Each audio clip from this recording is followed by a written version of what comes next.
The time has come once again, on rare occasion, to all my boners out there. Thank you for joining us on this return. Finally, after long last, it's been so cold without you all. But we've come back. And it's been, I want to say, 6 months. This is our longest hiatus yet. And I just got in touch with Matt and we just had to crank one out.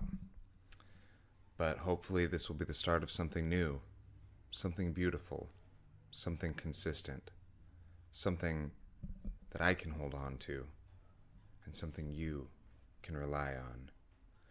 Once again, ladies and gentlemen, the Back and Bone Show for your enjoyment. Enjoy the show. Shut up. Picasso é sucaça. That comes shabu. Let the party begin. Your ears you keep, and I'll tell you why. What you just said is one of the most insanely idiotic things I have ever heard. At no point in your rambling, incoherent response were you even close to anything that could be considered a rational thought. Everyone in this room is now dumber for having listened to it. Yeah, well, that's just like your opinion, man. Take this quarter. Go downtown and have a rat gnaw that thing off your face. Good day to you, man. I'm so embarrassed. I wish everybody else was dead. I don't want to sound like a queer or nothing, but I'm really going to miss you guys when the show's over. Did everybody else hear this? To verify if I'm crazy? The letter in. Matt seems to think for some fucking psycho reason that I say in funny. Hold on, we haven't started the audio recording. Bougie, we're live. Okay. So, B0 in. I don't know why you typed I in like a fucking psychopath. In 3 3 2 3 8. All right. Got it? Yes, I do. All right, welcome back, everyone, to the Bone and Back Show. We need to hear from the people because we just had a real snafu here, and I needed the Wi-Fi password to Keith's internet, and Which all of you know now. yes, So you're welcome. so he's telling me the password, and as you guys probably heard, he goes to tell me the letter N, and he says in. So I type I-N, and he's like, "What the fuck are you doing?" And I'm He's like, picking random letters that I'm not telling him to and, type in. and I'm like, "You said in." And he was like, "Yeah, the letter in." And I was like, "What letter are you talking about? You mean like N?" And he was like, "Yeah, in." So I can't figure out the difference between in and in for this motherfucker. He thinks that he's saying, you guys can hear it. I need you to tell him and verify it for me. He's saying in. I'm talking about N. there's no difference between in and in. What the fuck is this guy talking about? I'm about to choke this motherfucker. I haven't seen him in months. He won't return my calls. He thinks he's better than me. And now he's got problems with the way I fucking say letters. I'd never noticed it before. But Why would you notice something non-existent like me saying the word in wrong? people are this is gonna be a hot topic. You are gonna be I want to hear flooded. the comments on who's the asshole right now, because I'm about to choke this motherfucker. He is gonna be. You guys need to flood him with messages telling him that he Facebook, says N Instagram, in a funny way. Back and Bone profiles, just hit us with it. Mm-hmm. Yeah. So it's been a while, and we're back. Mostly this is Matt's fault. I'd just like to point out. Mm-hmm. Yeah. He's I was many times considering just opening up the Bone Show, but that just doesn't have the same ring to it. Mm-hmm. And I probably would have had to pull my dick out if that's what we were doing. Bone and Friends, same problem. Yeah. And I had other guests, if we weren't back and boning people, it's just not the same. It just gets straight vulgar. So, but yeah, you know, I agree. back in Santa Maria for some fucking reason, you know, where dreams die. Dreams come to die in Santa Maria. It's like a retirement home for anything you want to do in your life. One positive is that when we were doing live podcasts from your room in Pasadena, it was my favorite, unbearably hot. my favorite episode. It was the hot box. Yeah. And speaking of hot boxes, I just got back from New Mexico, Santa Fe, last week, and it was adjust this lighting here real quick. No problem. Please keep talking. and it was incredibly hot.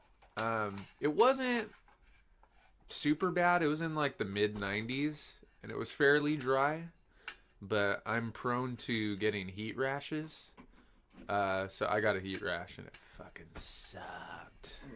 In case you guys didn't know, Is that a little better? yeah, that's fine. In case you guys didn't know, I despise getting rashes. I hate heat rashes. It's like the worst thing to me. Like having a rash? I don't like having a rash. Must be hard for you. I didn't really think this one out. Yeah, no. Because,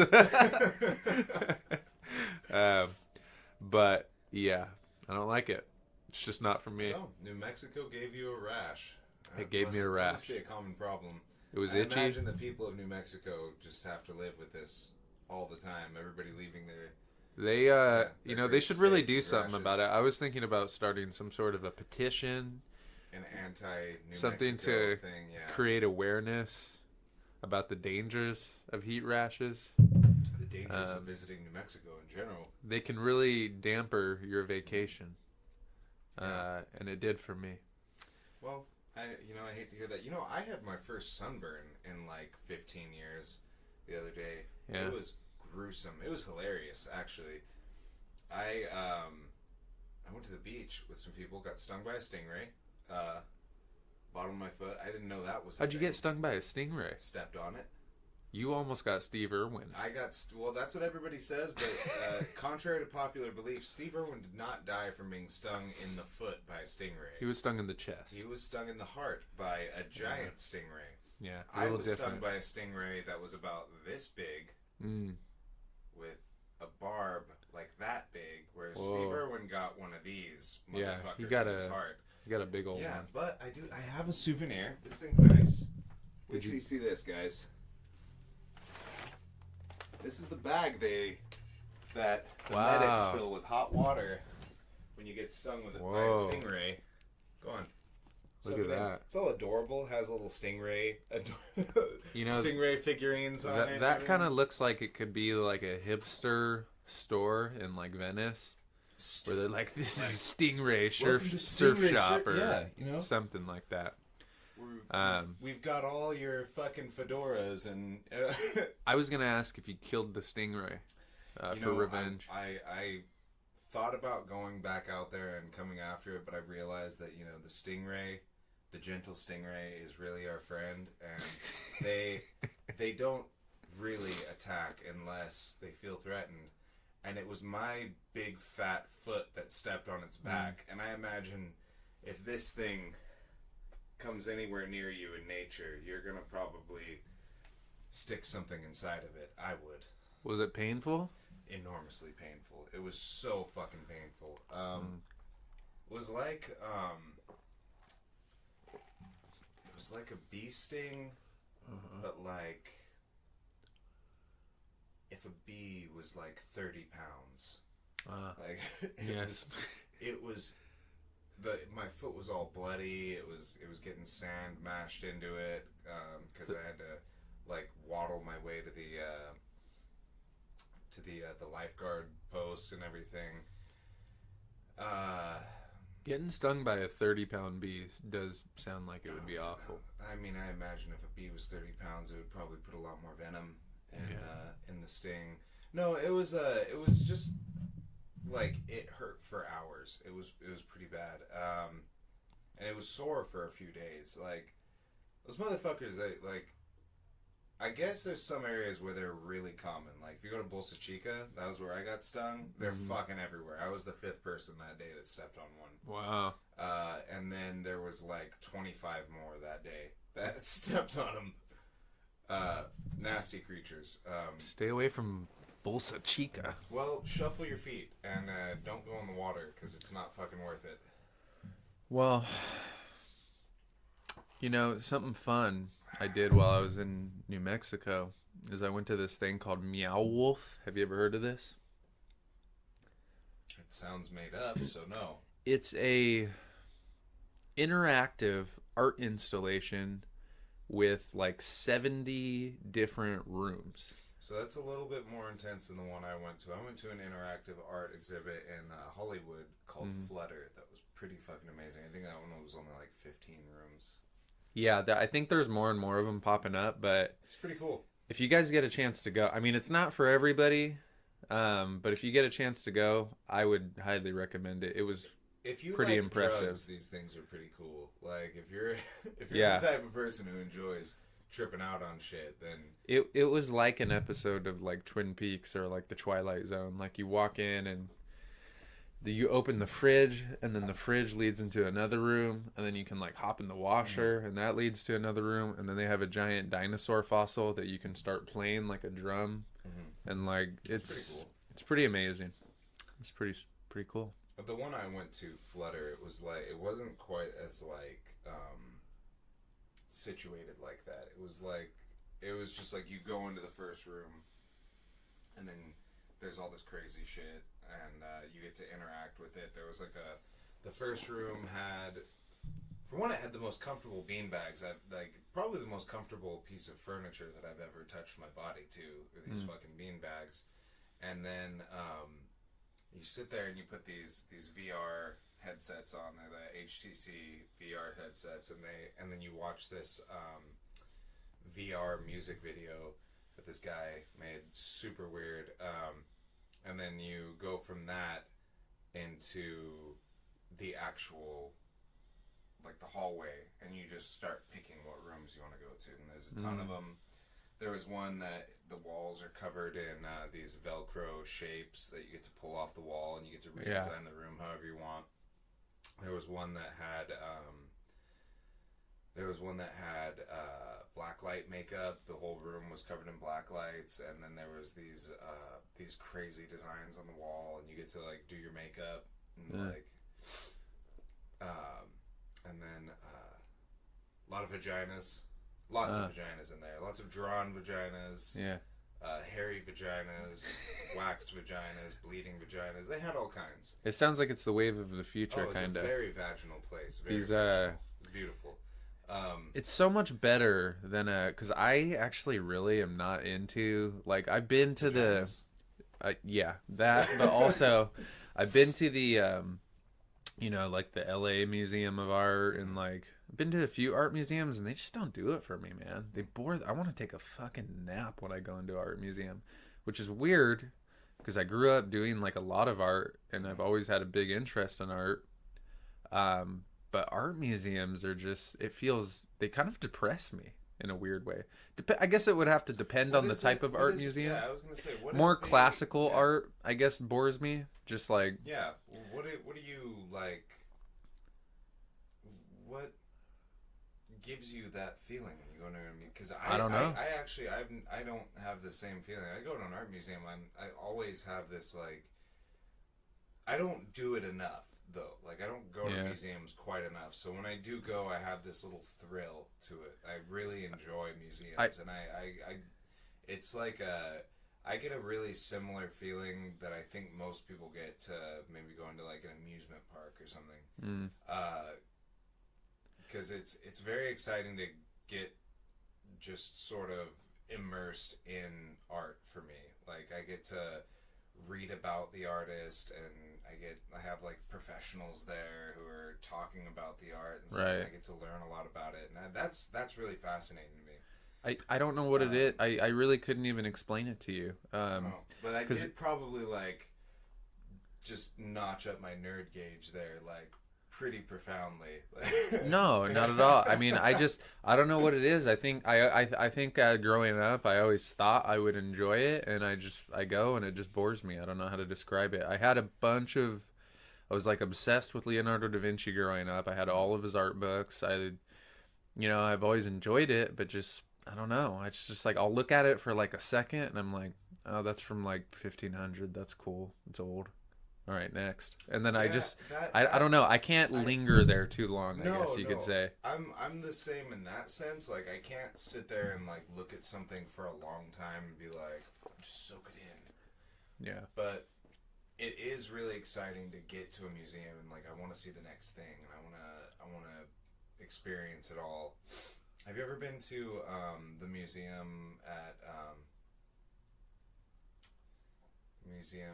the Griffith Park Observatory? Yeah. Seen the giant Tesla coil? Yeah. I think it's pretty badass. Yeah. That is cool. Stuff like that I actually like a lot better. If it's like an actual like sculpture of some kind or some kind of like 3D art, I can get more like into that. Don't Yeah, interest you? paintings. And it depends on the type of painting too. There was actually Santa Fe is like a mecca for art galleries. They're all over the place and people come from all around the world just to buy art in Santa Fe. And it was funny, like they had some older art galleries where it was more traditional style, like, you know, like fucking paintings of cactuses and flowers and shit like that. Mm-hmm. But then they had these other New Mexican. Yeah, but then they had these other two art galleries where it was pictures of like, I don't know, just more of the stuff, more kind of sci-fi oriented, kind of trippy, like, kind of almost like not somewhat disturbing art. And everybody I was with was looking at it and they were like, oh, I don't like that. Mm-hmm. And I was like, I don't know. I guess when it comes to art, I like when it borderline makes you uncomfortable, just a little bit, you know, or full blown. Sure. Because I mean, but it is fascinating. I can appreciate that. I get the same thing from like movies and stuff. Yeah, It's exactly. Like, I want stuff to be a little bit like, just push my boundaries a little bit. Exactly. If it's to the point that I can still enjoy it. Yeah. But you know, I don't necessarily want it to be too comfortable. That's not going to impress me. No, if it's too vanilla, I mean, it can go both ways. But if it's too vanilla, it's not for me. Because and if it's too out there, there's nothing. Also, too, yeah, there's exactly. It becomes just a completely foreign alien thing. Exactly. There's no, But when it's I think what bothers me the most about when something is, it doesn't mean that you can't tell a good story when it's vanilla, but I feel like a lot of times it makes it, right? well, it makes it, it makes it very predictable, you know? And I hate, that's one thing that drives me crazy if I go to a movie. If I can already guess what's going to happen next, I'm already out. I'm like, this is stupid. I've already seen this formula a million times. Right. It's like, what's the fucking point? Yeah. You know, that's why remakes are tough. Yeah. You seen It yet? That was on my notes. I saw, did you see It Chapter 2? I haven't seen Chapter 2 yet. I saw It Chapter 1. I did a movie review. But I'm pretty sure the people win. Yes. If the original bears any truth to the new one. I saw It Chapter 1 I enjoyed. It wasn't like, I mean, it didn't like, really blow my hair back, but it was a good, solid, concise horror movie. Fun horror movie. It was like a fun horror movie. Yeah. It was almost like, it was like a family level horror movie. Yeah, exactly. It wasn't that scary. It was like something you could watch with your kids. It was to me it was like a throwback to the 80s style of horror, like Gremlins-esque or something like that, where there's a lot of comedy infused in it, and it's just, that it's almost like very that soft. It was like, I don't know because I haven't seen the Chapter 2 yet, but I was hoping that it was going to get a little more like intense with the horror because they're going to be adults. Not at all. No? It goes the total opposite direction. Really? That was the first thing I said in my review, was that It Chapter 2 is just not very scary, if at all. and it's a lot. I didn't think It Chapter 1 was very No, scary at all. but if you didn't think It Chapter 1 was very scary, you won't think It Chapter 2 is even remotely scary. Well, Because it's shit, not scary. It Chapter 2 dives in more into the sci-fi elements of the film. Yeah. Which is fine, For the life but of me, I don't know why I can't. I can remember It Chapter 1, the original. mm-hmm. I can never, for fucking some reason, remember the details of Chapter 2. I remember the bully got old. Yeah. And he had white hair. Yeah. And I remember, I think he stabbed the black guy. Yeah. And the deadlights, and it was a spider. Yes. Okay. I was gonna say there's a good reason why you probably don't remember Chapter 2 very well, because it's notoriously shitty. Right. It's. I remember the Jewish guy cuts his wrist. Yeah. In the beginning. Yep. Too. That's the other. And thing. it's actually they stick to pretty much the same. I mean, it's the same basic premise in the new one. But yeah, it there's just something when you're dealing with partially the reason why there was just a lot of things that didn't really like add up storyline wise. Like one of the things there was things that they did in It Chapter 2 where it's almost like they kind of assumed that the viewer had more information than they did. And like stuff like, you're like supposedly when you leave the town of Derry that it came from, you forget things. So like the reason why, because my line of thought was, why would they? Movie, you forget things. Well, as well, because, my line of thought was like, why would they come back to Derry, and why would they be scared of this thing that they already killed when they were like little children? Right, You know, why would that they've already done it once? What's like, scary? Bitch, I already socked you up. Yeah, we already know. They already know how to beat this thing. So their rationale for that is they forgot about it basically, and they slowly start to remember, and so that's what it's just inherently. It's just not even a good plot really, because it's like that they're gonna eventually remember and just kill the thing the same way they did the first. You're basically rehashing the same story just as adults. Yeah. So not too impressed with it too. Was it fun to watch? It was okay. Good visuals or anything? Yeah, that's the most positive thing I can say about it is it did have some good visuals. There was some really cool special effects. But one thing that I notated in my review is that it kind of suffered from that same thing that a lot of sequels suffer from, where the first movie does well on a very small budget, and then the second one gets this big inflated budget, but it's almost like they give them too much juice and they don't know what to do with it, and it's full of too much. And that's kind of how this was. It was a bit messy. It's a big problem with movies and civil infrastructure and everything when budgets have this when there's like a budget demand where a budget is given to a project and then they have to use the whole budget. Right. Yeah. Because I'm sure movies work in a similar way to most other things, where the finance sector is going to provide a budget. If they don't use the whole budget, they're going to be cut. The staff is going to be cut on the next project because they're like, well, you didn't need all this money. Right. So we're not going to approve you for that much money. So Well, then they have to use all of it. Well, and the thing is too, there's the issue with the budget, but traditionally, especially in the realm of horror movies almost always, most of the best ones of all time are all made on small budgets. Right. Because then it requires the director to be more creative and come up with more, best horror movies of all time. You go Halloween, Evil Dead. Like a lot of these movies are all made on tiny, minuscule budgets. And then Evil Dead, the worst one, was the one that they actually had a budget behind them. Right. Like Army of Darkness. There's some people out there who are probably like, "What? I loved it. It has a cult following." I fucking loved Army of Darkness too. But it's no Army of Darkness, like Evil Dead and Evil Dead 2 are like straight up like Evil Dead 2 is basically a remake of Evil Dead 1 with a slightly bigger budget. They just kind of changed it. Right. They expanded Evil Dead 1. Yeah. Army of Darkness is full blown, and it made the mistake. I notated this also in my review. It made the mistake that a lot of horror sci-fi movies make, where you can cite this example multiple times, but you have like Terminator 1 and 2. Terminator 1, a little more of like a horror thriller. Terminator 2, straight action sci-fi.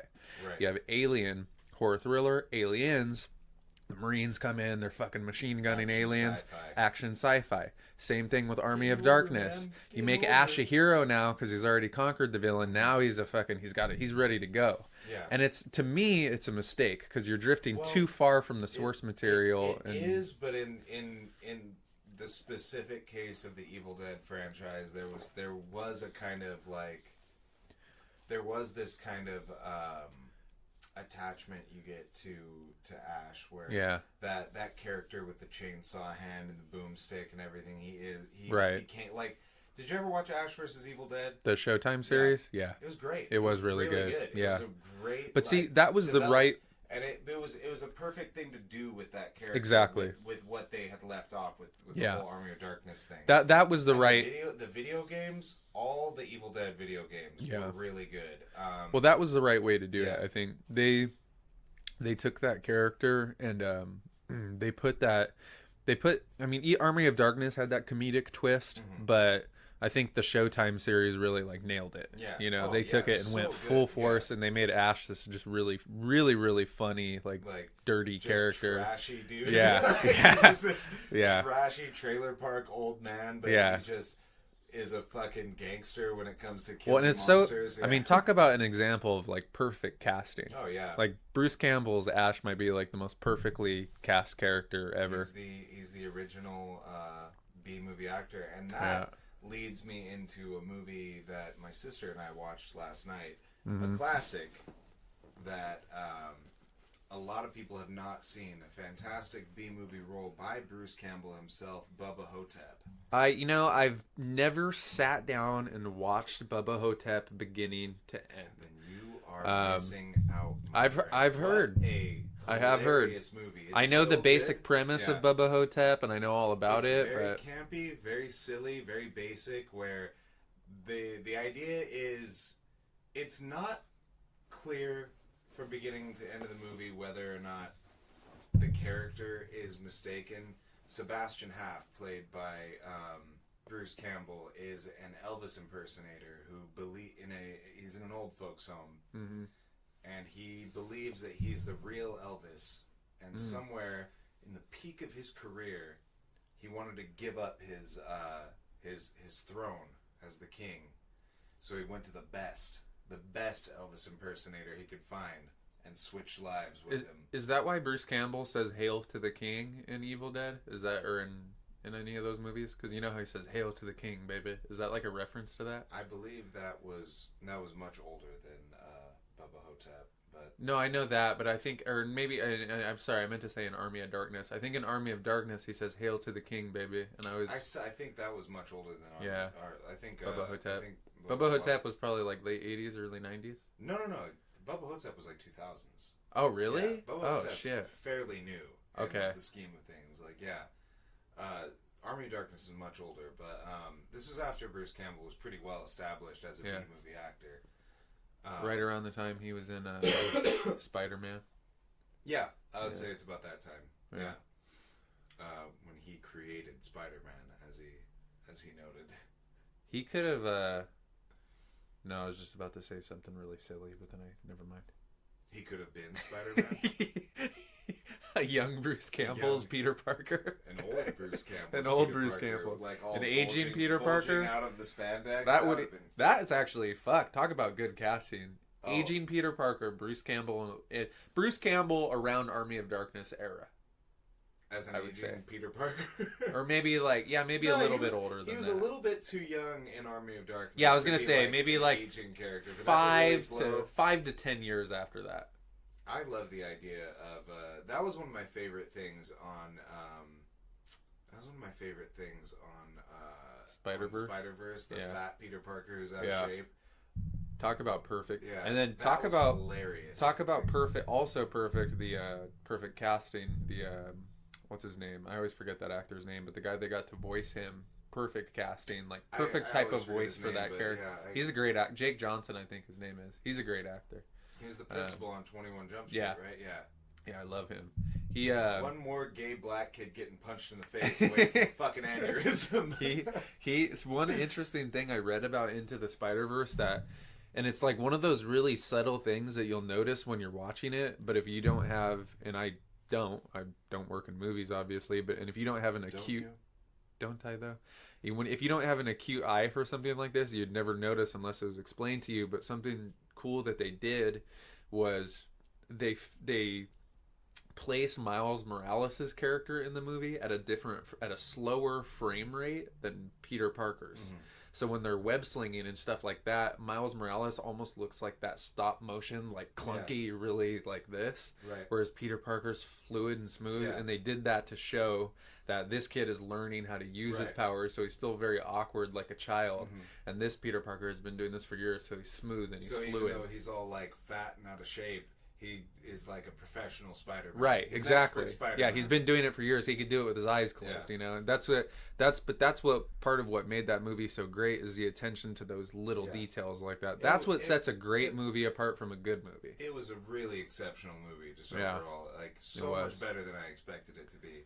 Yeah, and they could do so much with that. You could literally go in. I think it would be hilarious if they full blown went in and like did like South Park style, where they used like a real actual actor and inserted him into that Spider-Verse.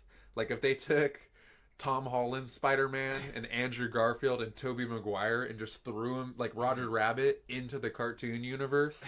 Wouldn't that be fucking hilarious? I would love that. Yeah, they could probably do something with that. I'm sure.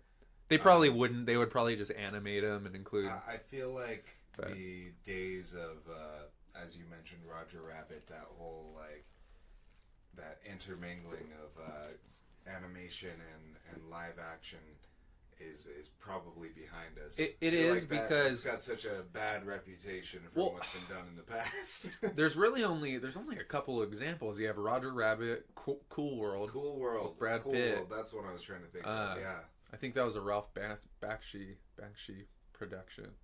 Who knows? But anyways, the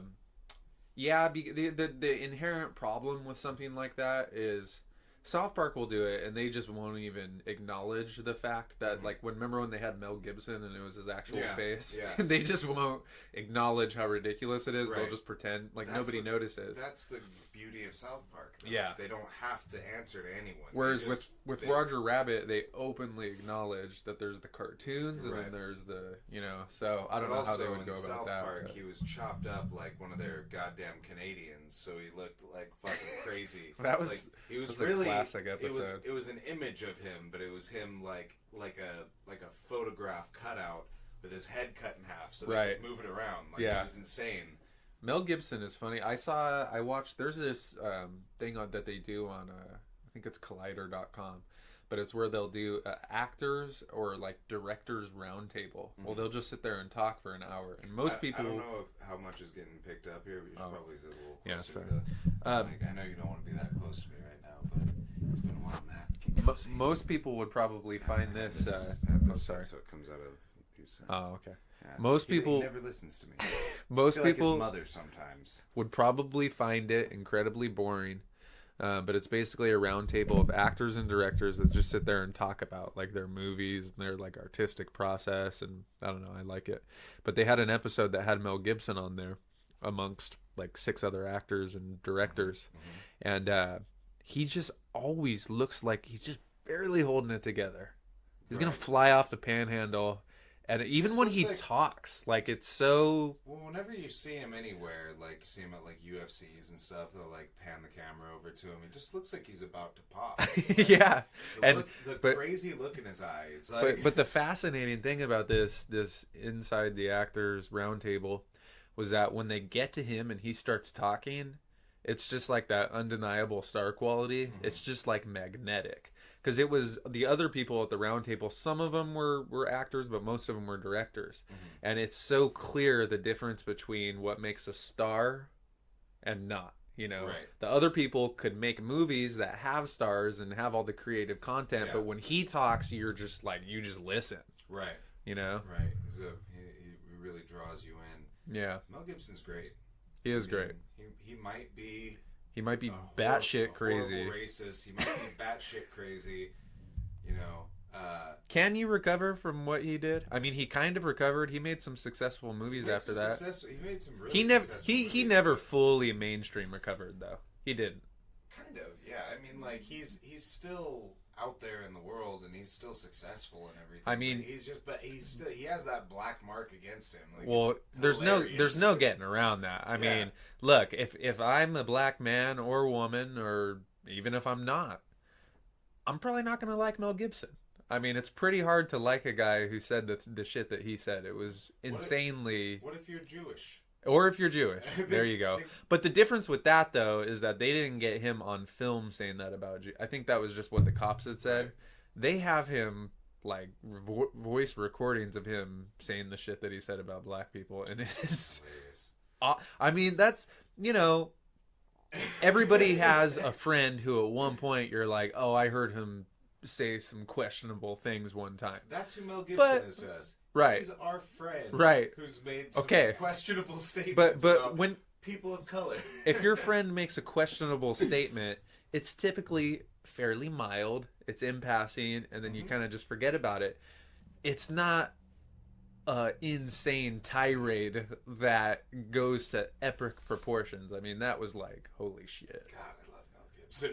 But I still like him. I mean, Oh man, I What a probably wouldn't want to lunatic. be like friends with him. He's probably a pretty intense dude, but you Yeah, know. I imagine if you were in a room with Mel Gibson, like, the way I picture it is you're just sitting there, and if you turn the TV on, he would turn it off. Yeah. If you tried to talk to him, he Yeah. wouldn't answer your questions, and he would just kind of stare at you.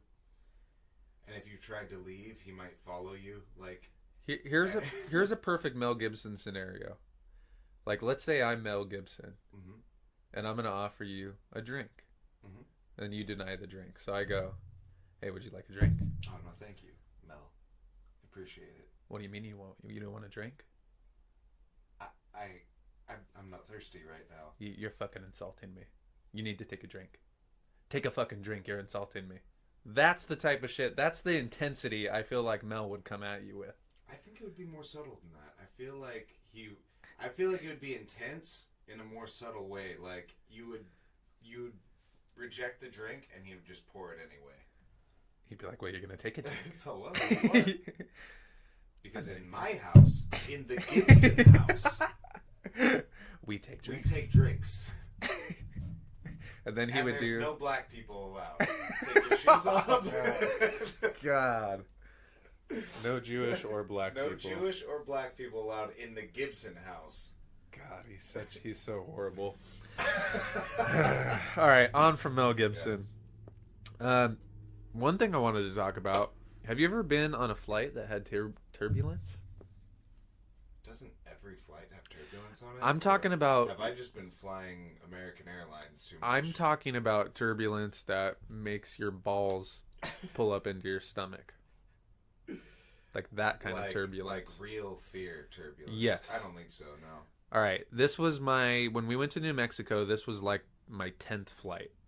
And every flight I've been on up until this point had some moderate turbulence, but nothing too crazy, just a little shaking of the plane. Sure.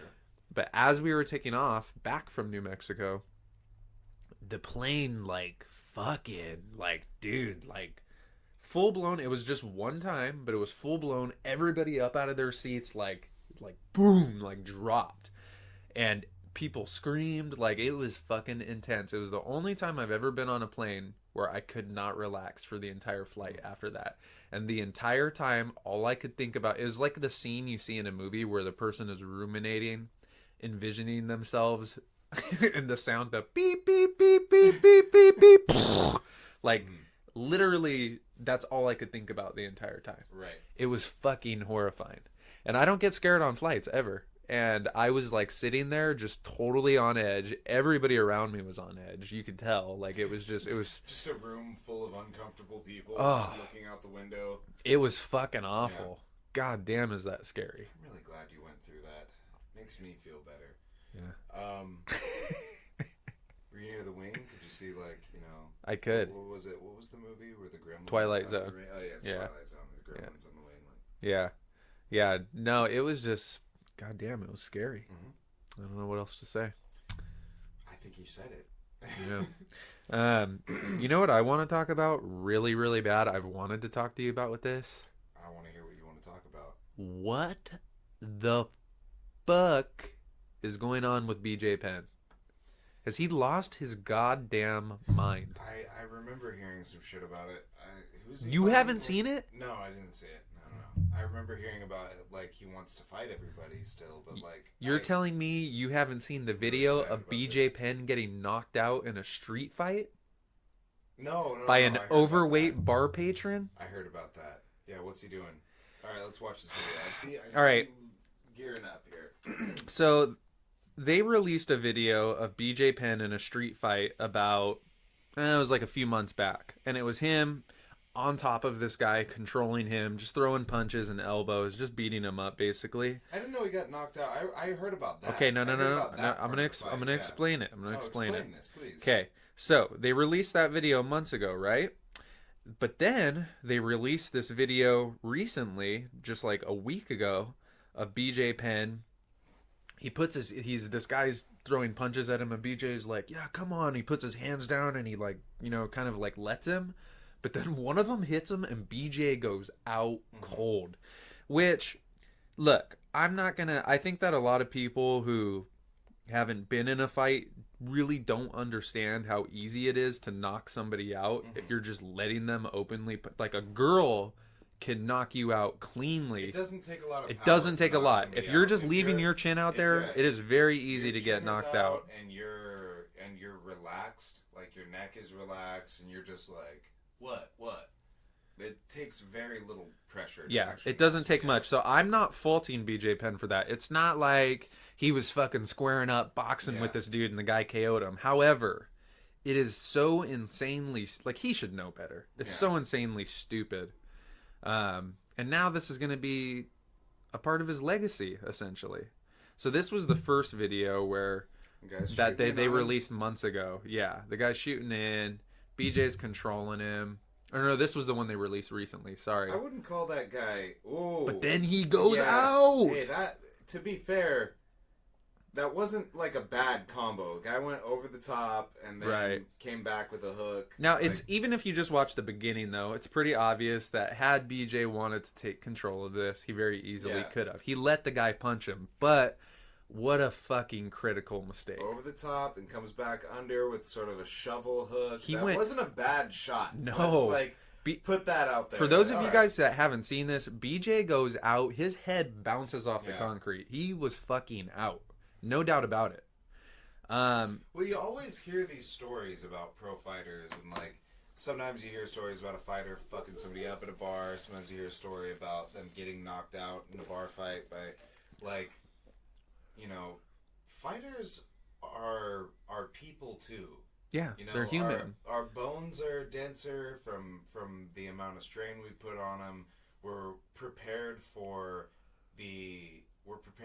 in a technical way for the activity of fighting because that's something that we do. But at the same time, we still have the limitations of human physiology. Yeah. If you're not in a state where you're really prepared to deal with that, and you're not expecting somebody to have the skills to really effectively hurt you. You can be in a relaxed enough place to be really vulnerable. And I feel like when you take somebody out of the cage and they're not in this professional environment, they're going to be a lot looser. Yeah. And like more just like, whatever, fuck around with this guy. And it's a real vulnerability.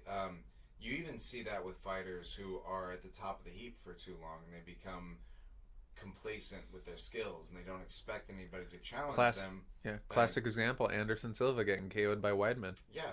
I feel like people forget this because this was a really long time ago, but like Uriah Faber when he fought Mike Brown. That first fight. He was so dominant over everyone that he fought. He never had a challenge for the longest time. Then somebody who was pretty fucking good came in and put the screws to him, and it was like you could see on his face he he wasn't outmatched. He just wasn't used to a match. Yeah, exactly. And I think also too with Mike Brown in particular, that might be a classic example of a guy who really, like, on paper, not nearly as decorated as Uriah Faber, like not even when he close. came in and fought him, it was just. But it's just, it's one of those examples of like just a tough matchup for a guy. Because even in their rematch, Faber broke both of his hands and he was able to fight him with just elbows. Right. But he did lose the rematch. Right. I think that fight, just under any circumstances, just a tough fight for Faber for whatever reason. For a number of reasons. I think Faber, you could line up 10 other fighters and Faber would do better against those 10 other fighters than Mike Brown would. I agree. But for some reason, he's just got his little bit of a tough time with Mike Brown. He's just physically a tough matchup for him. Mike Brown's a really, really strong guy. He's a little longer than Uriah. He has a bigger frame, and I feel like that combination of being as strong as Uriah with a longer frame gave Uriah this really tricky boundary issue with the fight. Yeah, and but the thing with BJ, it's like, God, this guy, he's really just, man, it's disappointing. Also on that video, aside from it just being disappointing to see BJ get in fucking bar fights and shit, he wasn't exactly, I wouldn't say he was like dropping his hands and being like, whoa, like whatever about it.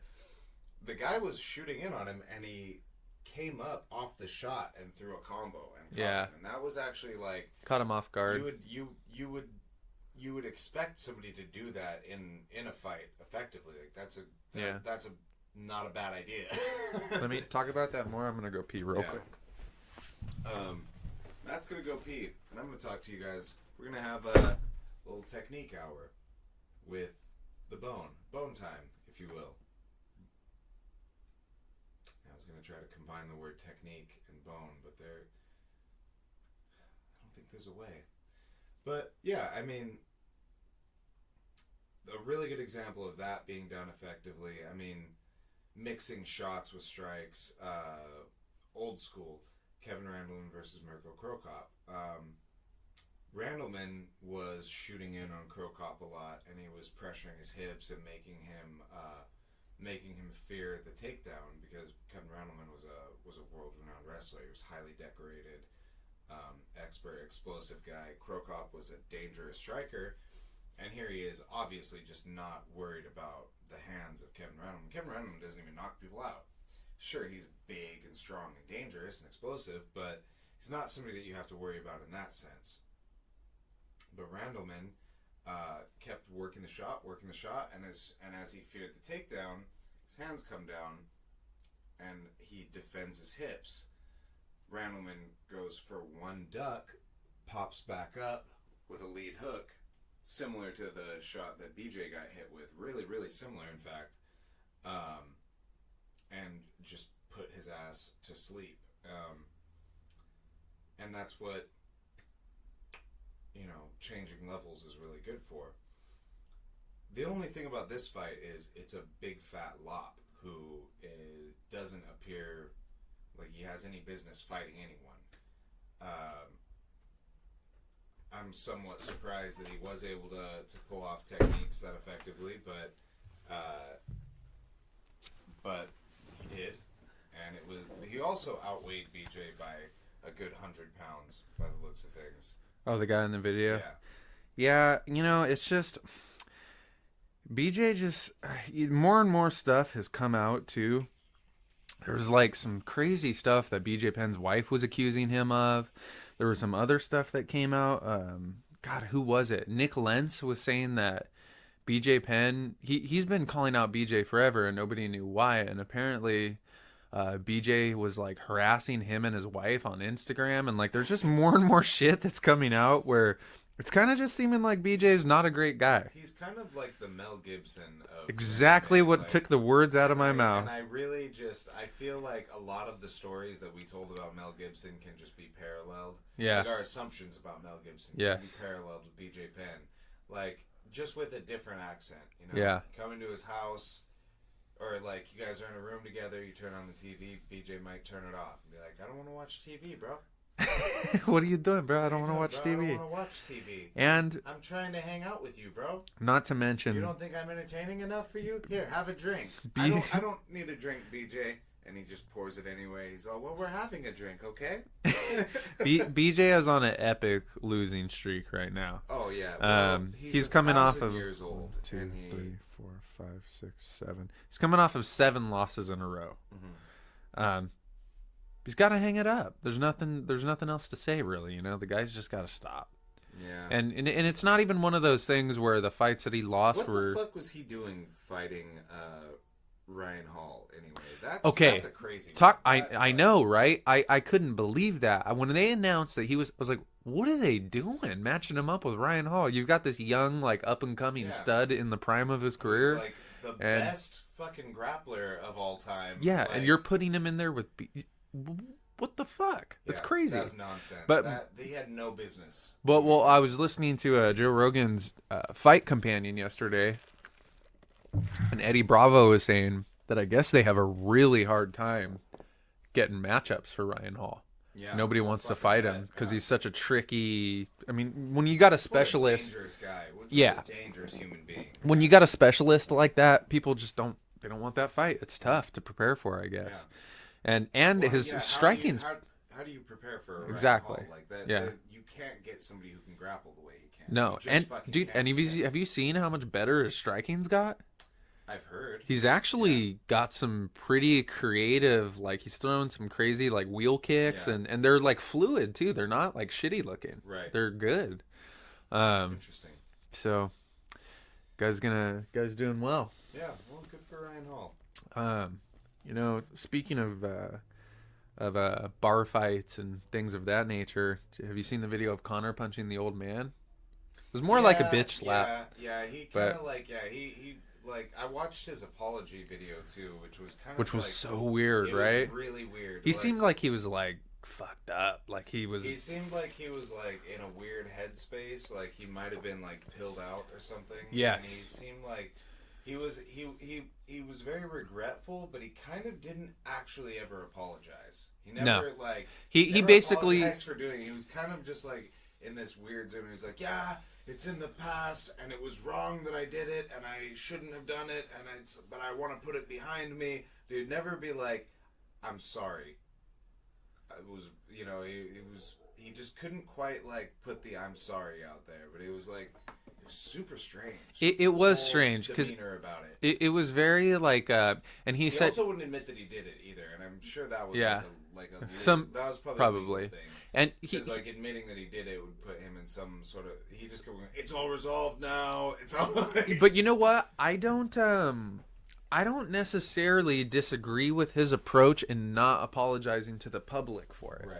He kind of took the one thing I've always admired, even though Chael Sonnen is full of shit like 80% of the time, one thing I always appreciated about Chael Sonnen is like when he fucks up, he owns it 100%. Right. He makes zero excuses. When he got busted for His- taking all the shit he was taking, Yeah, his just- steroid speech is one of my favorite lines of all time. Yeah. He's like what did he say? He's like, they tested me and they said your testosterone is 6 times that of a normal man's, and he said, I said to the doctor, your machine is broken, sir. My testosterone is way higher than that. Yeah, because I mean, it's like, you know, it's if you get caught, just fucking own it. I mean, Yeah. there's so many fighters could learn from that because it looks so much worse when you do go out. I mean, if he, you know, it's what happened with Connor and that guy. Why should he apologize to the public? It's between him and that guy. If he wants to Absolutely. apologize to that guy, great. Yeah, That's what he absolutely. should do. But I agree.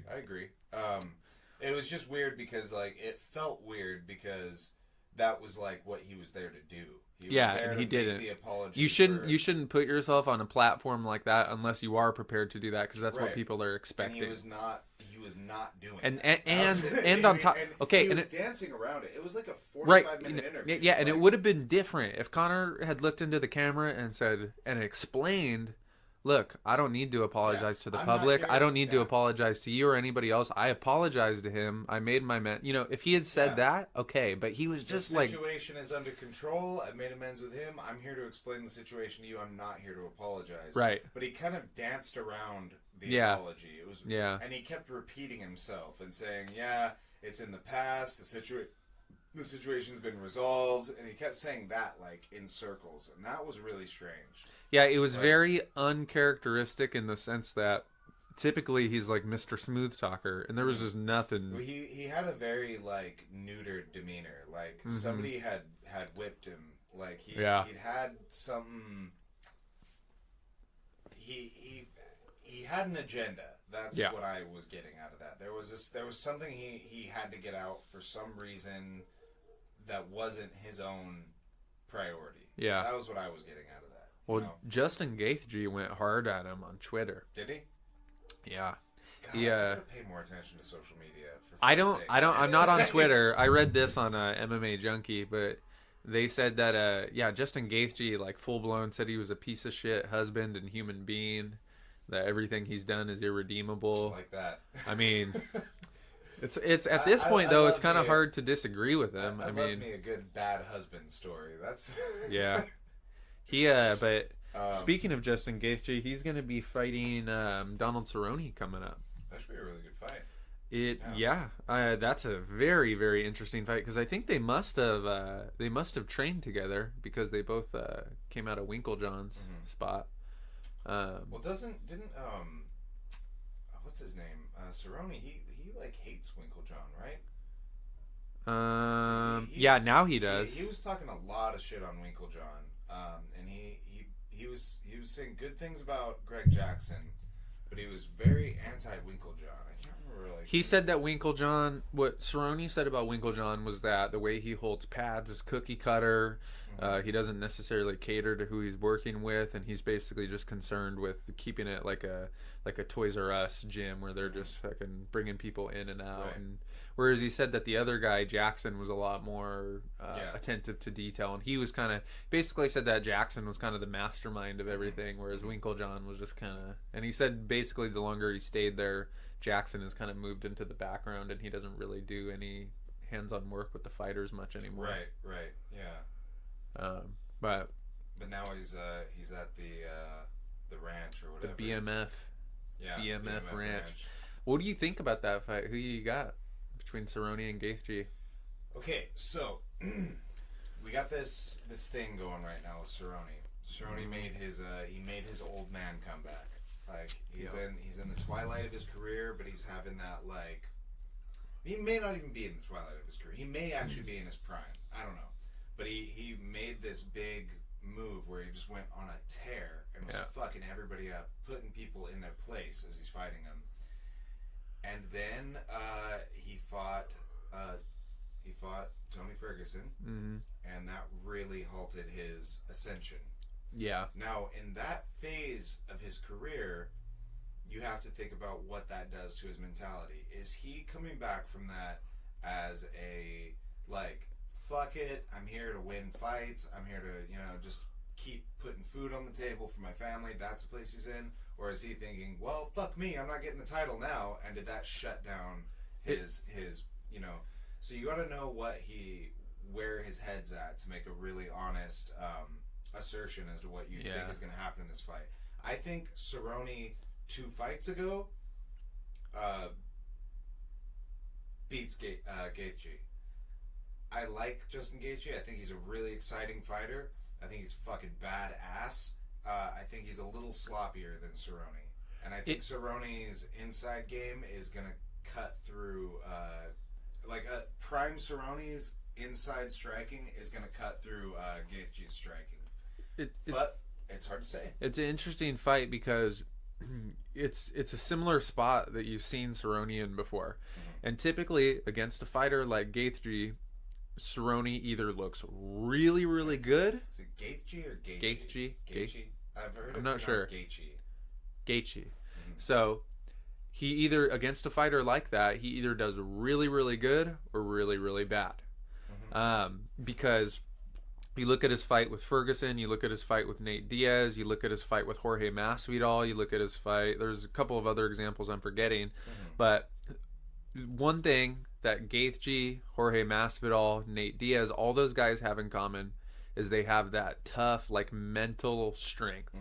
They are not necessarily the most technically proficient at everything they do. They're all great technical fighters, but they are just headstrong fighters. They're savages. They're fucking fighters. Savages. And Cerrone crumbles against those guys sometimes. But there's other fights, like his fight with fucking, what's his name? The one recently.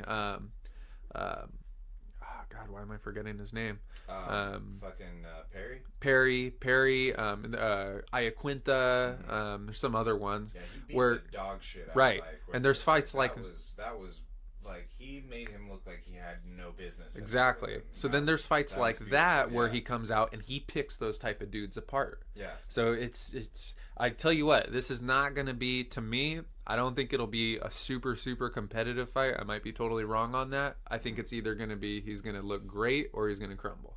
That's my opinion. I think that's a pretty fair expectation of Cerrone, because that's typically the thing. Like, I was actually pretty surprised at how back and forth the Ferguson Ferguson. was, because he really did put in work against Ferguson. He did. That was a fight. Yeah. But then he broke. Yeah. And I'm not saying he broke in the sense that he gave up. He got fucking battered when Yeah. it came to it. You just can't. Like, people can't deal with Ferguson's volume, dude. It's crazy. he's a fucking and monster, and, man. and if so, this is crazy, right? I was looking at this the other day. Tony Ferguson, his fight record, the way he wins it's ridiculous. Like, I'm gonna pull this up right now so you guys could hear this, because it's very, very fascinating. I haven't really heard anybody talk about it, but you look at his last, I don't know, fucking 12 fights or whatever it is. Okay, Donald Cerrone, TKO, Dr. Stoppage. Anthony Pettis, TKO, Dr. Stoppage. Corner stoppage. Yeah. Kevin Lee, submission triangle choke. Decision over Rafael Dos Anjos, but he battered Dos Anjos. Yeah. But then before that, Lando Venata, submission, Darce choke. yeah. Edson Barbosa, submission, Darce choke. Josh Thompson, decision. Gleason Tybau, submission, rear naked choke. Josh April Thompson Trujillo. is like one of the best fighters of all time that nobody fucking talks Exactly. about. That it just was in the wrong. He was in the just kind of the wrong era. Right. Like He just, it was, like- so, April Trujillo, submission, rear naked choke. Abel Trujillo's that guy. who Super looks yoked like guy. He just eats pure steroids. Like, Yes. Right. Yeah. He's, But what's fascinating about this record, what I'm getting at here, is there's like a pattern here where he'll have 2 wins in a row that are like the same style over and over again. And then on top of that, if you go even back further into his record, he has tons of stoppages. So Chris Kennedy, TKO, Dr. Stoppage. Aaron Riley, TKO, Dr. Stoppage. He's got a bunch of doctor stoppages. He has like 4 of them in here, which is crazy because that just goes to show you Tony Ferguson does so much damage when he fights people dudes. in the hospital. Every guy that he fights. Doctors recommend even if you do not fight Tony Ferguson. Yeah, I mean, if you go through this list of this who's who fucking list of even like Josh Thompson, even his unanimous decisions, I remember that fight. He just destroyed. He looked like he beat him with a baseball bat after the fight. I mean, he's just so fucking violent, and he does so much damage to his opponent. I think at one point, and then even with Cerrone, you know, his face was so busted up. It's like they just get to a point where they're like, their body just shuts down. Yeah. They're like, I can't take this punishment anymore. Absolutely, you're absolutely right. He's like he has a similar psychological effect that I feel like Khabib has on people, except Khabib does it with physical pressure and wrestling, where people just get to this point where they're like, I can't fucking do this anymore. Yeah. They're being just crushed under the weight of their opponent. Yeah. That's why Ferguson does it with damage. Yes. Ferguson does it with a volume of damage that he's doing to you, where your face is peeling off the bone. And Right. you're just like, I am. That's I why can't though. keep going. But that's why that's the fight to Yeah. make, because it's pressure versus damage. Yeah. That's such an Yeah. interesting And- matchup. And neither one of them is going to relent to the other. It's an No. extremely interesting matchup. What did you think about Poirier versus Khabib? Did you think that he had him? at any point? Poirier had him. Yeah. I think he probably hit him. But up until this point, everybody had always said that the hardest Khabib had ever been hit was that Michael Johnson fight when he caught him. And then when Iaquinta fought him, he did start to, when Khabib started to fatigue in the later rounds, he had a little bit of success. I do think that was probably the cleanest punch that's been landed on him thus far. Not the cleanest punch that's been landed, but it had the most visible effect. I have to rewatch it because I was watching the fights while I was at work. I was serving tables and everything, so I was kind of just trying to catch it as I was moving around. But I got a good look at that round when he landed on him and he had him backing up. And as I saw it, it was like, okay, so he landed shots. Mm-hmm. They were good shots, and he had him moving backwards. But the whole time that he was swinging on him, I was seeing Khabib roll with his punches. He was moving with the shots, which an uneducated fan will look at that and it looks like he's getting rocked because he's moving with the punch. But that's how you diffuse the damage from a punch, as you move with it. And as he's moving with it, and Poirier's moving in, Khabib is jabbing him out tight. Inside shots, boom, and you see him stopping him with them. He's got better striking than people give him credit for. It's not pretty and it's not exciting, but it's very effective. And so he was moving back and landing tight jabs, boom, tight straight shots as he's rolling through Poirier's punches, and then he took him down and beat the shit out of him. Yeah. And it's the reason why Ferguson versus Khabib is such an interesting matchup is because if you look at both guys, you could really easily make the argument for either one. In Khabib's case, you can go back to like Ferguson versus Kevin Lee and say, you know, Kevin Lee is like obviously not as good of a wrestler as Khabib, and Ferguson had some trouble with him before Kevin Lee gassed, and he took him down pretty easily, repeatedly. But then on the flip side, people have cited Khabib's conditioning in the past, saying that he gasses in the last couple rounds, and Ferguson literally gets better with each round. He just turns up more and more. So you could go either way. Also, Ferguson, his style in general is sort of that, has that like Diaz-esque approach where it's like he's not really trying to stop you from taking him down. No. The fact that you can take him down isn't really it's not really a cue as to whether or not he's beating you.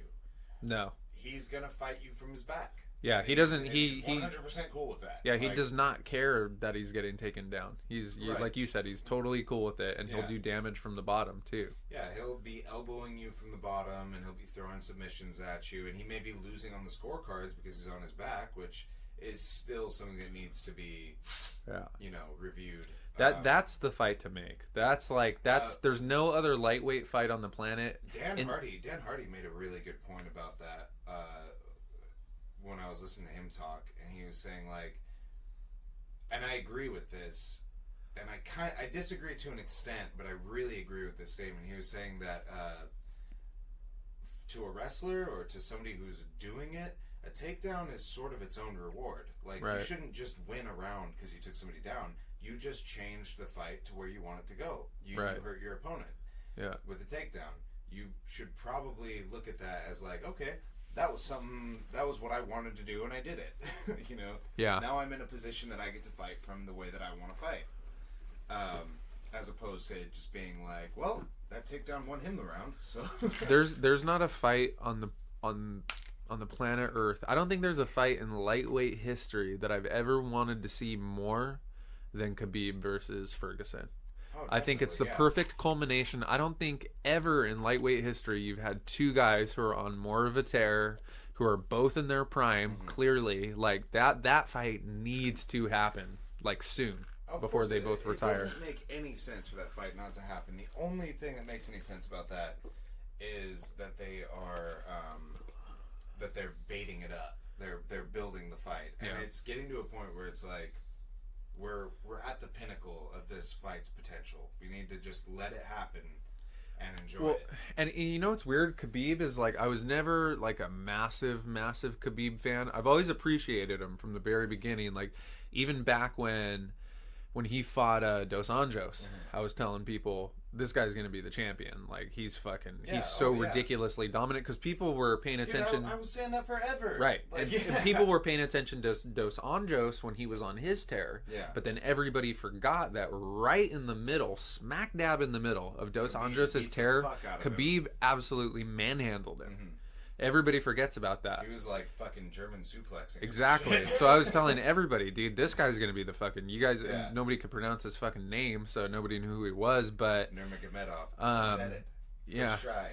But he's grown on me over time, even more so because of the fact that the guy is just so authentic. You know, he really does stick to what he thinks is right. Like when his dude jumped into the cage and punched Conor after the fight, I thought that was bullshit. Like I thought that dude should have been suspended or fired, but Khabib said, I don't give a fuck. I won't fight again unless that dude fights again. Yeah. And they had to let him fight again because he had his boys back, and you have to respect that. Right. I mean, that guy, he'll sacrifice his career just so his friend can have a piece of the pie. Yeah. I mean, there's something very admirable to that. Also, I was just talking about this yesterday with my dad. Like Khabib is such a he didn't have an easy road to the top because he doesn't play the game. He does all of his promotion in the most authentic, real kind of way. All of his shit talking is in the fight. Yeah. And it's terrifying. Yeah. The shit he says to people while he's beating their ass. It's crazy. And it has nothing to do with the promotion because you know he means it. Well, and how about what he said about, they asked him recently about if he would fight, if he wants to fight Conor again. He said, I won't fight him in the cage again. If I see him on the street, we'll fight every time, but I'm not fighting him in the cage. Oh, I didn't hear that. And I think, and I believe him. I think he's dead fucking serious. I don't think it matters how much money they offer him. Yeah. I think he doesn't. I think Khabib views Conor as such a lowlife and such a scumbag that he doesn't even want to give him the opportunity to make that kind of money in the cage. It's not worth it to him. I don't think it's about the money. He doesn't want to give him the opportunity to redeem himself. He's like, he doesn't feel like he deserves that. Exactly. He's not worthy on all fronts. Yeah, I don't think the money has anything to do with it. He's just like, fuck this little bitch. Like, why would I give him a shot to redeem himself? I took that from him. And, exactly. And it's mine. Yeah. It's pretty interesting. The other thing I wanted to talk about was, God, there's so many fights to catch up on. Did you see Weili Zhang versus Jessica Andrade? 47-second KO. No. Weili Zhang is this little... Oh, I think I did see that. She's this little Chinese strawweight, but fuck, man, she's really good. Yeah. I saw her fight Tisha Torres in her last fight, and I guess they were having trouble getting her matchups, but super physical, super athletic, like just she's awesome. But that's a good one to see if you guys haven't seen it. The other one, Costa versus Romero. What a Jesus fight, Christ! First of all, the battle the of the fucking metahumans. It looked like two Greek statues were fighting each other. It was insanity. Just, like, dude, the chins on those guys. The chins. Those shots that those fucking dudes hit each other with would have knocked out not just middleweights, all the way up to heavyweight. That would have knocked out any other fucking fighters on the roster. Like, those fucking guys, like, I 100% had faith in Costa, but for sure, you know he's the truth after that fight. Yeah. Like, that shit was a trial by fire, and he came through, man. And that those was combos, those body shot combos, that was such a rugged fight. It was rugged as fuck. Beautiful, rugged. Each punch just fucking digging. Just like, digging in. Man, that was one of those fights where it was a very rare fight where a lot of people thought that Romero had it, but it was very rare. I had it as a draw at the end of it. I legitimately had it as a draw. 100% that could have been a draw. I had it for Costa. Like, I felt like Costa controlled a little bit more of the fight. Romero, I agree. Yeah, Romero waited too long. Yeah, I think Costa controlled a larger percentage of the fight. I do think that Romero probably did more damage in the end. But it was too little, too late, in my opinion. That's how I felt about it. Yeah, fucking phenomenal fight, and I think Costa did enough to get the win. Yeah. but I think it was really close, and I wouldn't have been upset with a draw. No, I think if there's any fight that because that's the way I saw it is like okay, but that's a fight I could watch over. Oh yeah, and but it's a fight that is so fucking brutal and so visibly damaging that for both of their sakes, an emotional toll. Yeah, just on on the viewer alone. Exactly. Like, I almost don't even want them to book it again because I'm like, fuck, these poor guys. Like that's gonna take some time off their career. Like that is a brutal fucking fight. You don't want your fighters to go through that more than once. You No. get that, and that's a gift. That's a gift from two people that they graced the world with. Like that was a really special thing.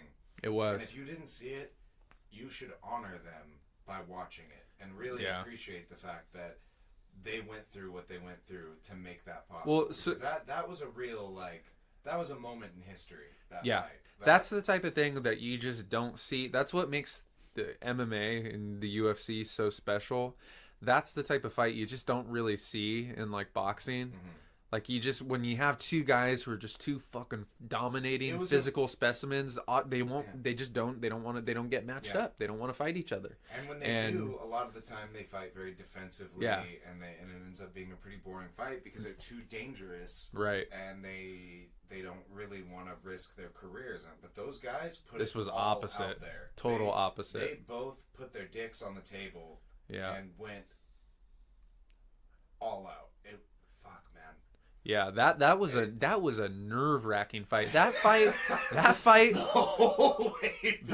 was like two guys put their, you said dicks, but let's say put their hands on a table and they're just watching the knife go between the fingers and you're like, yeah, you're just waiting for the blood to spray. Like it was like dead serious. I can't stress this enough. Like if you are listening to this, if you have not seen that fight, go look it up because it's just it's a work of art. It's something that needs to be appreciated. Like those guys need to be honored for the sacrifice they put. You know what's so fascinating about that fight too? It is the polar opposite of Adesanya versus Anderson of last year.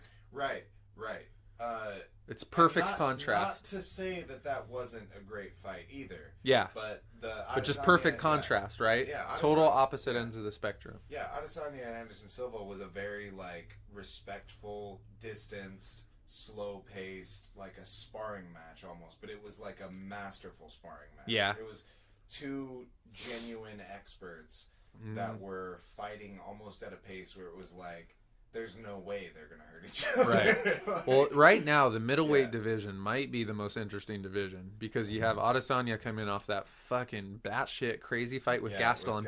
And then people just keep forgetting that Whitaker is the champion and Whitaker is a fucking just savage. Yeah. Like, what's crazy about Whitaker is he fought Romero twice, beat him fairly cleanly the first time. Yeah. Second time was questionable, but I don't disagree with it. Yeah, I don't. I would have to watch that fight again, I don't. But I don't and disagree with it. And I've heard people like Joe Rogan has said he thought that Romero edged the second one, but I'm totally cool with this. A lot of people might disagree with this. If a guy decisively wins the first fight and then the second fight is that close, in my eyes, that guy is still kind of the winner. As it's sort of in a sense, it's like a carryover. Like the loser still has to climb the mountain. Yeah, there's exactly. Still another hill to. I think too, it's partially just because of the fact that the obvious fucking physical advantages Romero has over everybody he fights. I mean, except for Costa. But you know what I mean? Like, and then you look at somebody like Whitaker, who, if you saw those two guys out and about, or you just saw them at the beach with their shirts off, you'd be like, this fucking dude is gonna kill this guy. Like, he doesn't even stand a chance. But then Whitaker comes out and he's so fucking athletic and explosive. It's incredible. Whitaker he's had some unfortunate setbacks, so we haven't got to see him fight in a while. But people forget about how fucking. Is that what it is, or is it knee? I don't even remember. It was his knee before. I don't know what it was recently. But him versus Adesanya, that's an interesting matchup. Yeah. Normally, I would say that Whitaker is just going to go in there and starch him. But If you look at Whitaker's record, he has one standout loss, and that was the one to Stephen Wonderboy Thompson. And talk about some similarities, right? I mean, not to say it's similar range type fighter, you know. Yeah, similar characteristics. So if he had trouble, but if he had trouble with that rangy type of specialist striker, could very easily happen with somebody like a Adesanya. But I am picking Whitaker for that fight pretty definitively. I would take Whitaker for that fight. Obviously, Adesanya has the potential to beat anybody. There's no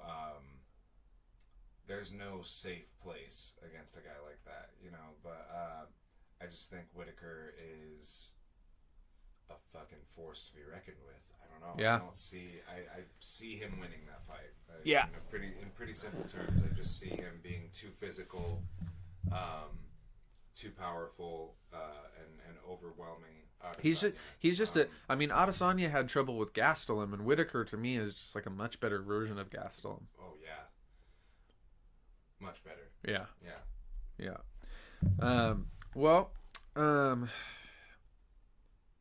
On top of that, as far as everything else goes, I'm curious to hear your thoughts on. Did you hear about Sony with Marvel? Marvel lost the rights to a Spider-Man. Really? Yeah.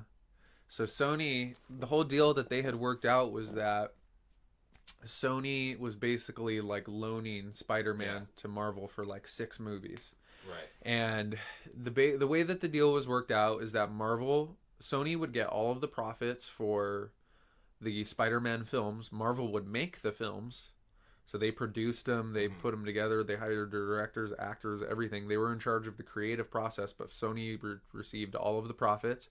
But Marvel, in return, got all of the merchandise rights to Spider-Man, which apparently far exceed the movie rights. It's a lot of money. Movies make any money nowadays. Yeah. Nobody pays for that shit.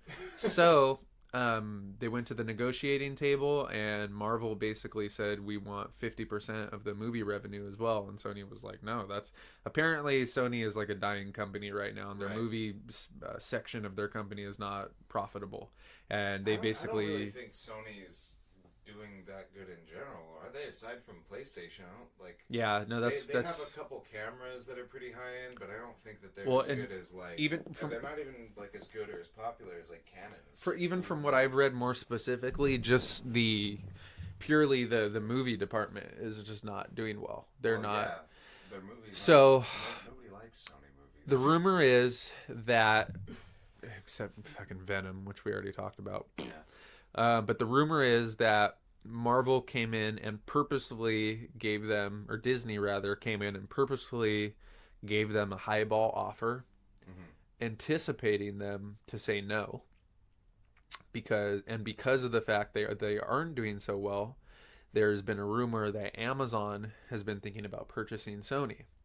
And one of the clauses in the contract that Sony has is that they have to continually pump out Spider-Man movies. They have to make a Spider-Man movie every 2 years, otherwise the rights revert back to Marvel. That's hilarious. Isn't that that weird? So which is funny. why you've had a Spider-Man movie he's been rebooted so many times. So, the word on the street is Marvel came in with a highball and wanting them to say no. So that way, when Amazon purchases Sony in a few years, which they're hoping they do, and so supposedly what it says in the contract is that if Sony is bought out by another company, the rights instantly revert back to Marvel. Okay. So Marvel's thinking, hey, we could get Spider-Man for free down the line if Amazon purchases Sony. Okay. Which is a pretty ballsy move, and it's a pretty... I don't know. It's a pretty ballsy move on their part, because I'm assuming what Sony's going to do now is they're just going to throw Spider-Man into the Venom universe, which is going to be a fucking disaster. Sure. And we'll see what happens. If we could have had Venom, if we could have had Venom produced by Marvel, so much better. Would have been good. So much better. With the all-star, just same cast that we had there, if we just had Marvel creating that instead of Sony, that could have been... Like, did you ever see that Deadpool movie that they did? Yeah, Once Upon a Time. Once Upon a Time, where he has Fred Yeah. Savage, and they do. Yeah. I loved what he said. It was so funny. He's like, I like Marvel movies. Like, we are Marvel. So, well, Yeah. you're Marvel distributed by Sony. That's like the Beatles distributed by the Backstreet Boys. Right. Yeah. And now Deadpool. So Deadpool, since Deadpool's Fox. So since Deadpool's or X-Men are all Fox, now Disney purchased Fox. Yeah. So now they're all. So who knows what they're gonna do with Deadpool? If they're gonna keep him his own separate entity, or kind of try to do their own. But you can't do Deadpool. I have pretty strong feelings about Deadpool and the way things have gone with the more the last movie, but a little bit with the first one. The whole deal about how they are so out there that it's like with the comedy level of it, where it's like lost. I lose interest in it. I see what you mean. Yeah, like it's goofy enough. It's so goofy to the point where you don't really have any like emotional attachment to it. Yeah, I can see that. It distracts me from being interested in the movie. I see it one time and I'm like, I got some laughs out of it. I enjoyed it, but I can't like rewatch. It has like no rewatch quality to me because it's just like, okay, there was nothing. There's no substance. I can see that, but there's also two ways you can go with that. One being that. There's your point, which is it lacks a certain I'm aware level that's the nature of Deadpool as well. Like that, I'm not dismissing that fact either. Right. But it's also like you have to take into account the watchability of it. Yeah, it lacks a certain level of like emotional content. Mm-hmm. But on the flip side, because the character is so meta and so self-aware, you can easily take that character and insert him into the Marvel universe without even having to explain anything. Right. Exactly. Like you could have him just make jokes about it, and people would just think it's funny. Yeah. You couldn't do that with any of the other X-Men characters. He could easily be just inserted into the Marvel universe and everything, no problem. But that was my only like issue with the Deadpool movies, and that and the cringy like reusage of jokes in the second one. That was just really like uncomfortable. It's funny because I referenced when I was doing my review for it, volume chapter 2, I referenced Deadpool 1 and 2, and I said that it's a classic example of when a studio, kind of what I alluded to earlier, when a studio gets way more money for the sequel. And then it's inflated and it's overblown. And that's kind of how it felt with Deadpool 2. It's like they had all this extra money and then you kind of lost some of the creativity of the first one. And it was just a lot of recycled shit. Right. Yeah. Which is kind of how Chapter 2 felt like. I mean, Deadpool 2 was... There was some moments in it that legitimately had me in stitches laughing. Yeah. Like the scene where he has the baby legs. Yeah. It was some of the hardest I've ever laughed in a theater in my life. He's doing it. Yeah, like you look at the little guy. He's walking. It was one of the funniest. Like it was honestly one of the hardest I've ever laughed in theaters. Like when it was just the visual of it was just so. So it did have its moments, but as a whole, it could have been a lot better. And I would be much more curious to see how Marvel, like specifically the Cable character. I think the casting was spot on. I liked Josh Brolin as Cable. Everything visually wasn't bad. I didn't mind the look and all that, but I think Marvel could have done a much better job of actually, giving you that epic backstory of Cable and weaving it in with Cyclops and Jean Grey. And it just seemed kind of like thrown in. It seemed like it was just kind of like touched on. Yeah. Just shows him with his burnt family, like and then it moves on. It's yeah. Kind of like okay, well. Yeah, it just interesting, but Yeah, they just it just wasn't like standout. The first one was really like a pleasant surprise, and you didn't get that so much with the second one. The second one just kind of seemed like we were reaching to have some more of it, and wasn't really too happy with it.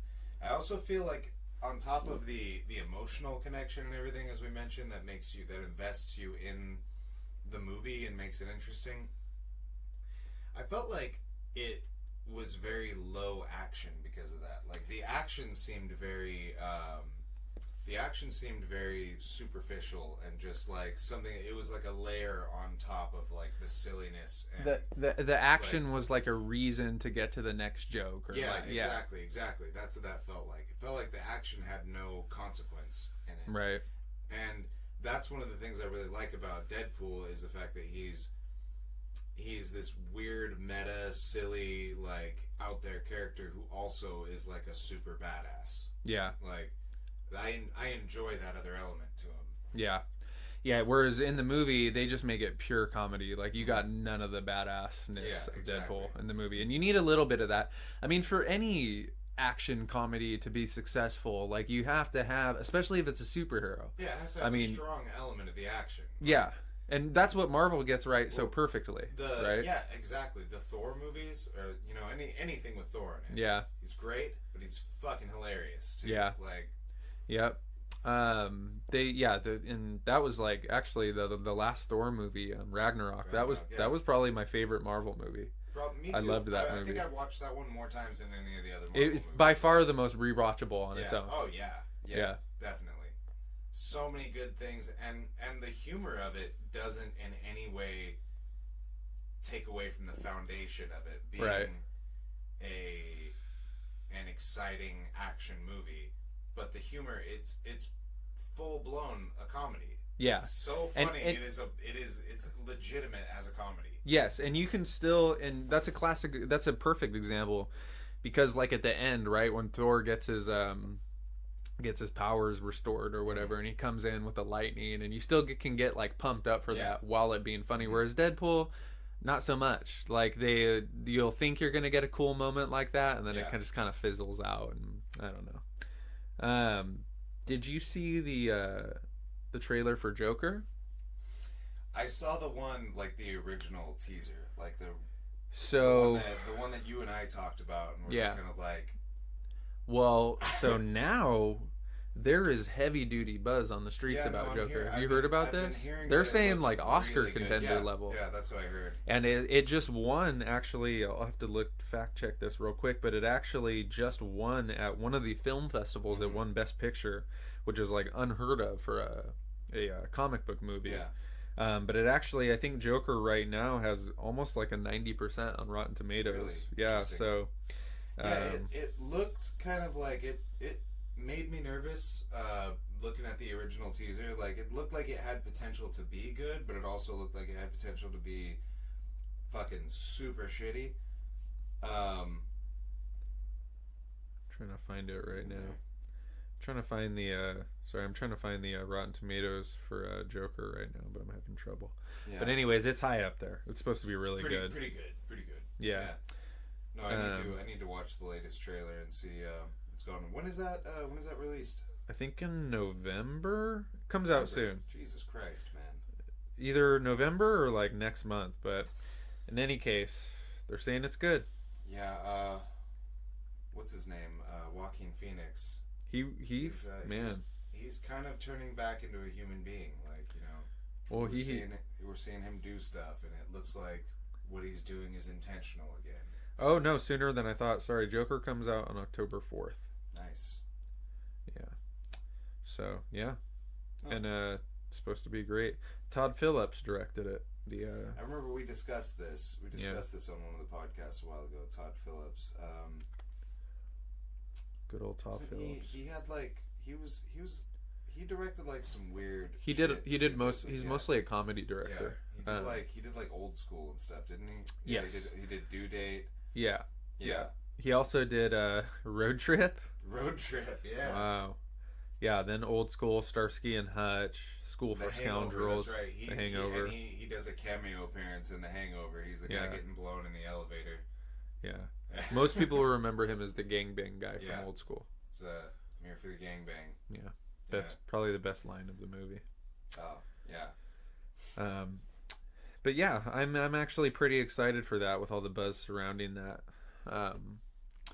It actually when you go and you watch the extended trailers now, you can actually see that it's probably is going to be a pretty good movie. Mm-hmm. Yeah, I'll need to see the newest trailer before I can comment. Yeah. But yeah, do we have anything else that we wanted to discuss today? Anything on the agenda? That was all the major stuff. You know, Yeah. I got to go back to work soon, so. Yeah. But I think that's a pretty nice little catch up on all things MMA and movies and entertainment. It's just nice to be doing this again. I mean, I literally just Matt pulled me out of a coma to do this right now, so not at my sharpest, but we're gonna be getting more of these in. I know I say that every time we come back from a hiatus. We're serious this time. I'm back in Santa Maria. Because we live in the same town now, so it's gonna be a lot easier. Yeah, exactly. We are gonna be training at Matt's gym. I'm gonna be doing private sessions, teaching some Muay Thai, teaching some grappling. Anybody who wants to get some work in, I'm here. I'm in Santa Maria, Central Coast, motherfuckers. Let's make it worth something. Do it. Get me on Bone Catrone on Instagram. Follow the Back and Bone Show. Yes. Follow Matt, whatever he does. I don't give a shit. I just posted a movie review on my Matt Reviews Media for the first time in like 9 months because I stopped being lazy. But I'm going to start doing that again. Yeah. So check out Matt Reviews Media if you want to see my movie reviews. If you want to see my new studio, go to Core 4 on Instagram. And I have a spin hybrid training class that I've started. And if you want to check that out and huff and puff and get real sweaty, come see me. Yeah. And if you want to learn how to kick faces and, elbow people and break bones, yours and theirs, come see me. And if you take anything from today's podcast, it is that you should probably watch Wolf Cop. Oh yeah, we didn't talk about Wolf Cop. We didn't talk about I still need to watch. We'll save that for next time because I still need to watch Wolf Cop. Wolf Cop and Turbo Kid. Look forward to some retro reviews. Movies came out a few years ago. Turbo Kid, I think, was 2016, 15.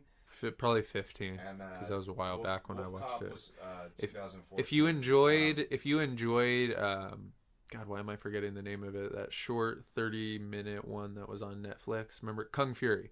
If you enjoyed Kung Fury, you will like Turbo Kid and Wolf Cop. Yeah, they're very, very campy. Like no famous people in it campy, except Michael Ironside is he's on Turbo Kid, but. We're going to rewatch, I'm going to rewatch those movies because I was drunk off my ass when I was watching Wolf Cop last night. Matt's going to watch it, and we'll be back. And you should watch it too.